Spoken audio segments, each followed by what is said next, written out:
Okay. Sorry, y'all, about the cutoff. I blew a fuse with that space heater. And so I had to put on some more clothes so that I wouldn't be cold. Re- Redo my fire so that it would actually be blazing, and let my modem restart. So I will just restart this video back where I left off. So if you meet a man and he is expecting you to be his come up, then this is not somebody who is ready to be in a serious relationship. This isn't someone that you start a serious relationship with. So you start a serious relationship with someone who is already in the position to contribute to a relationship.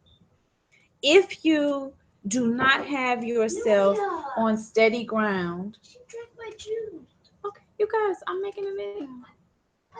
If you do not have yourself on steady ground financially, emotionally, spiritually, or mentally, then you cannot contribute positively to a relationship. It's just not possible.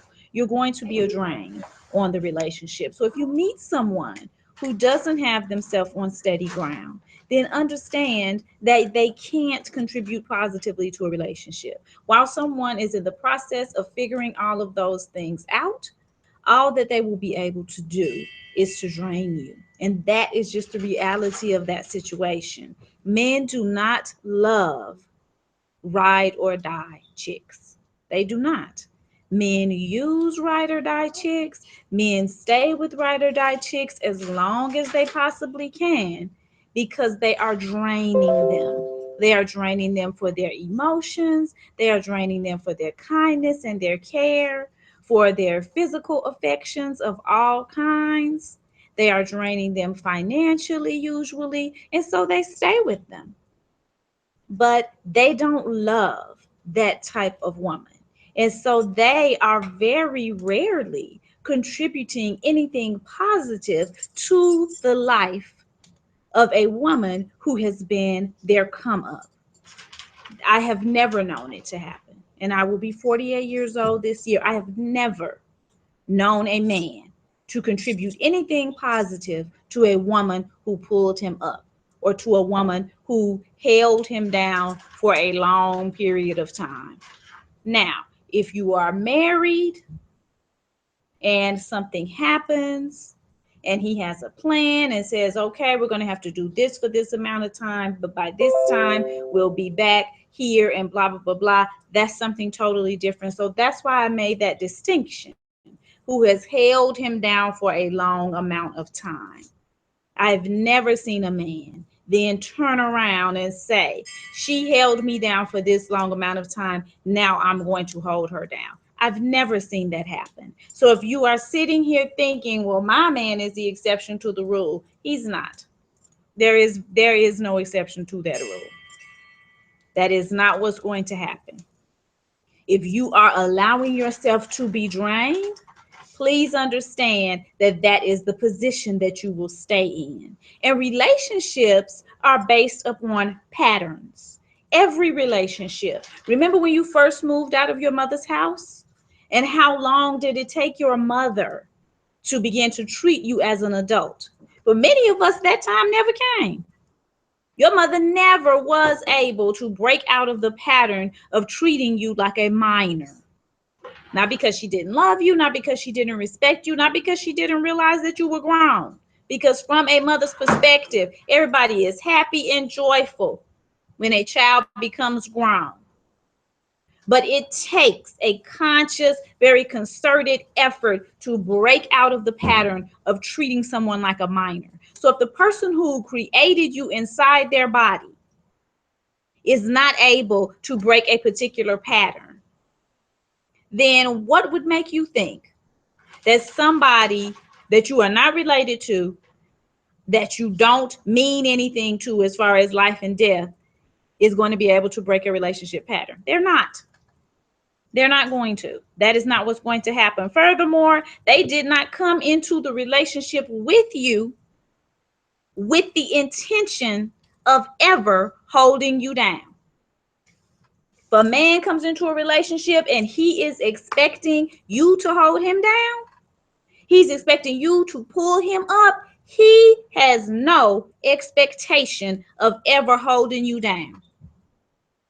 That is not what is on his mind. He is never going to do it because it's never what he meant to do in the first place. He came into the situation testing you to see whether or not he was going to be able to use you. And when you showed him that he could, he made the decision to stay there and continue to use you for as long as it is possible to use you. And when he stops being able to use you, then he's going to go. Or he may stick around and try to see if you're going to fall back into the pattern of allowing him to use you. But he doesn't have any intention of ever holding you down. That is not his intention. And he probably has not ever done it for any other woman in his life. If you take the time to figure out what happened between him and the last person that he was with, or the last 4 people that he was with, you'll find out that he ain't never held nobody down. So you do not go into a relationship with a man having to pull him up out of the gutter. If someone is in the gutter, then you leave them there. People are in the gutter for long periods of time because that is where they want to be. And now, I hope you hear my disclaimers. If you are in the gutter for a long period of time, that is where you want to be. People who do not want to be in the gutter make the moves necessary to get out of the gutter. So if you meet someone in the gutter, you need to leave them there. The gutter is not the place to start a relationship. When you are in the gutter, come up out of the gutter before you start a relationship. Everybody goes through bad times. You have to be up and down in this lifetime. So there are going to be some times when each one of us is in the gutter. I'm not judging that, but that's not the time and place to build a relationship. That is not going to work out for anybody because nobody has anything to contribute. You are in survival mode. When you are in survival mode, you cannot contribute positively to a relationship. It's not possible. So if you meet someone who is in survival mode, wish them the best, but do not start a relationship with them. That is not where you started. That does not make you nice. That does not mean that you're a good person. That does not mean that you are a kind and caring person. All that means is that your self-esteem is so low that you don't think that you deserve what you actually want. Nobody wants to be the person responsible for constantly pulling up another person. Adults, we're talking about. We're not talking about your children. Adults, we're talking about. Nobody wants to be that person. That is not fun. It does not feel good. It is not rewarding. So make sure that what you are getting is what you actually want. Make sure that what you are getting is what feels good to you. Make sure that what you are getting is in alignment with where you see your life going, with your life's purpose, with your life's mission, with what you know you were put here on earth to do. When you get into a long-term relationship with someone, it is for the purpose of building upon why you are here. You help this person to build upon why they are here, and they help you to build upon why you are here. That's what it means to be with someone. That's what it means to be married. That's what it means to be in a long-term relationship. That's what it means to be someone's lady, to be someone's man. We build each other up. We push each other towards the fulfillment of our destiny, not just in word, but in deeds. We contribute to the fulfillment of our partner's destiny. So you know that someone is worth your time once they have proven that they will contribute to the fulfillment of your destiny, not in words, not once they have said it, because people can say anything and people will say anything. But when their deeds have shown that they can positively contribute to the fulfillment of your destiny, when they do not bring negativity and drama and nonsense into your life, when being around them does not make you feel drained, when being around them does not make you feel so emotional that you're unable to be productive. Anybody who's making you feel like that cannot contribute positively to your life. Take the time to get to know someone. First, take the time to see if they are even worth taking the time to get to know. Trust yourself. Trust your eyes, trust your ears, trust your intuition and your instinct. If you feel something ain't right about this, something ain't right about it, walk away. Walk away. Find something else. Find someone else. Check and see how you feel about that. Does this feel good? If it feels good, go on with it. See where you can go with it. See if you can work with it. If after a couple of weeks you realize, well, every time this person calls, all they have to say is something negative. When they talk about what happened at their day at work, it's all negative. It's never anything positive. This person is never happy. This person is always in a bad mood. All this person is ever talking about is all the misfortune that is befalling them. If that's what is happening within the 2 weeks of getting to know the person, they can't contribute to positively. They can't contribute positively to the fulfillment of your destiny.